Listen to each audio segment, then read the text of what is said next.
हमारे साथ हैं कपिल मिश्रा जी। कपिल मिश्रा जी, आज आप फिर एक बार राजघाट गए थे, क्या कुछ आपने राजघाट पर जाकर फिर से आपने मांगा, शक्ति मांगी, कहा था कि मैं शक्ति लेने जाऊंगा वहाँ? देखिए, 2 चीज़ें हुई।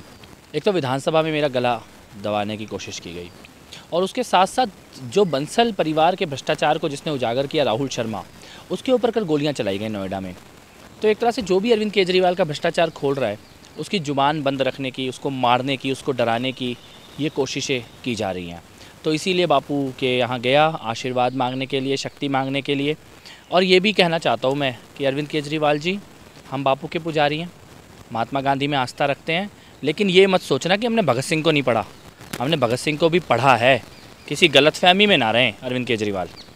आगे की रणनीति क्या होगी? क्या अब आप फिर से कुछ आंदोलन करेंगे या आप कुछ और दूसरी रणनीति तय करेंगे? मैं सोच रहा हूँ इंडिया अगेंस्ट करप्शन दोबारा शुरू किया जाए। शनिवार को शाम को 5 बजे कॉन्स्टिट्यूशन क्लब में, रफ़ी मार्ग में, पटेल चौक मेट्रो स्टेशन के पास सबको मैं बुला रहा हूँ कि सब लोग आइए। अरविंद केजरीवाल के भ्रष्टाचार के सारे सबूत भी रखूँगा और वहाँ से आगे की रणनीति भी तैयार करके अनाउंस करेंगे। जैसे कल आपने कहा था कि आप उपराज्यपाल से मिलेंगे, उपराज्यपाल से हालांकि अभी समय आपको नहीं मिल पाया है, लेकिन अगर आपको समय मिलता है तो क्या कुछ आप वहाँ पे अपनी जो कंप्लेंट देंगे, उस कंप्लेंट में क्या कुछ आप अपने तथ्य रखें, क्योंकि उसके साथ आपको कुछ सबूत भी पेश करने होंगे? मैंने सबूत दिए थे, इसीलिए दवाइयों के घोटालों पर आज छापे पड़ने लगे और एम्बुलेंस के घोटाले की जांच शुरू हो गई है।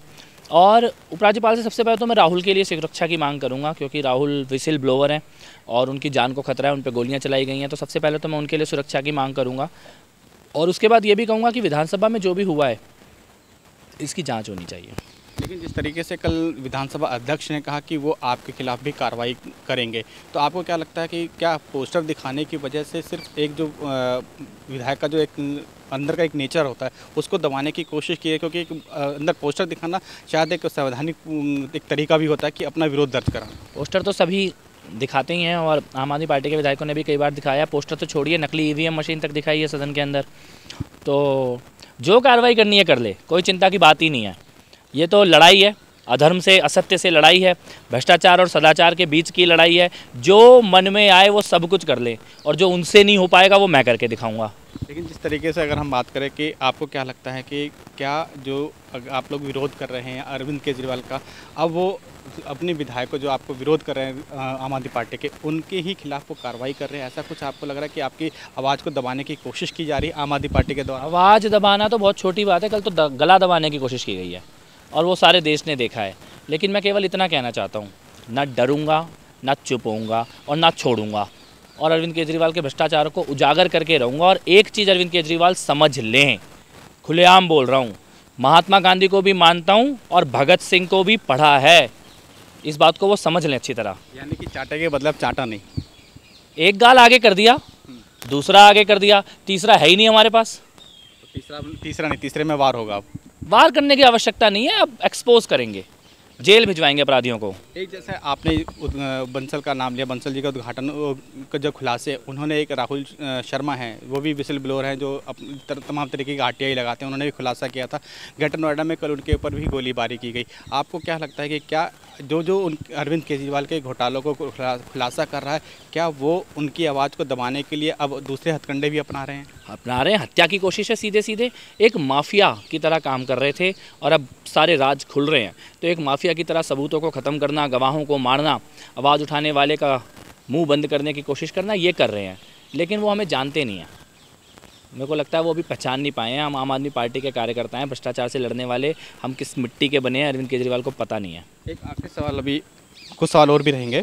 एक तो ये कि कल जिस तरह के आम आदमी पार्टी ने ये बोला कि आम आदमी पार्टी की तरफ से कहा गया कि उन्होंने किसी ने भी आपके साथ मारपीट नहीं की है, आपको बाकायदा बाहर ले जाया जा रहा था, वो भी एक सम्मानजनक तरीके से। क्या आपको लगता है कि वाकई मारपीट नहीं हो? क्योंकि विजुअल में तो मारपीट दिखाई दी थी, जो हम लोगों की नज़र से दिखाई दिया था, मीडिया की नज़र से, लेकिन अब आम आदमी पार्टी की तरफ से ये कहा जा रहा है कि कोई मारपीट नहीं, जबकि स्पीकर ने भी कहा कोई मारो नहीं। आपने क्या देखा, मार रहे थे कि नहीं मार रहे थे? नहीं, मीडिया की नज़र में तो दिखा कि वो मारपीट हुई है, अंदर कैमरे में भी दिख रहा है कि मारपीट हुई है, पत्रकारों ने भी देखा है कि मारपीट हुई है, जनता ने भी देखा है कि मारपीट हुई है। धृतराष्ट्र को दिखाई नहीं देगा, क्योंकि धृतराष्ट्र को संजय बताएगा क्या हुआ है। तो धृतराष्ट्र इसमें कौन है, संजय कौन है? धृतराष्ट्र अरविंद केजरीवाल है, संजय 3-4 हैं इस बार, एक नहीं है। आखिरी सवाल ये रहेगा कि अब आपकी जांच को लेकर जो आपने मोहल्ला क्लिनिक को लेकर तमाम सबूत एसीबी को दिए थे, एसीबी ने अब बहुत सारी जात आज छापेमारी की है। आपको क्या लगता है कि जो आपने सबूत दिया अब उस पर धीरे धीरे कार्रवाई आगे बढ़ रही है और जो शिकंजा है वो कहीं ना कहीं केजरीवाल के इर्द गिर्द अब आसपास पहुंचता हुआ दिखाई दे रहा है? इसीलिए तो वो हमले करवा रहे हैं, उनका सारे राज खुलने वाले हैं और इसीलिए वो हमले करवा रहे हैं, गोलियां चलवा रहे हैं, गला दबवाने की कोशिश कर रहे हैं, सबूत मिटा रहे हैं। और बंसल जी की मृत्यु भी जिस प्रकार से हुई है वो कोई सामान्य परिस्थितियों में मृत्यु नहीं हुई है। एक व्यक्ति का घोटाला जिस दिन खुलता है उसी दिन उसकी मृत्यु होती है, ये भी कोई सामान्य बात नहीं है। तो इसमें संदेह है क्या? बिल्कुल संदेह है, संदिग्ध परिस्थितियों में मृत्यु हुई है बंसल जी की। तो इसे क्या कहें, क्योंकि जिस तरीके से कहा कि अटैक हुआ था, उनको हार्ट अटैक हुआ था, तो इसे हार्ट अटैक ना मान के इसे ये कहा माना जाए कि उनकी घोटाले की परत खुल लगी तो उसकी वजह से उनकी डेथ हुई। मैं केवल इतना कहना चाहता हूँ कि बंसल जी की मृत्यु संदिग्ध परिस्थितियों में हुई है। दूसरा मैं ये कहना चाहता हूँ कि राहुल पर अटैक उन्हीं लोगों ने करवाया जिनके भ्रष्टाचार खुल रहे हैं। मेरा गला दबाने की कोशिश उन्हीं लोगों ने करी जिनके भ्रष्टाचार खुल रहे हैं और ये बिल्कुल सामने आंखों के आगे दिख रहा है।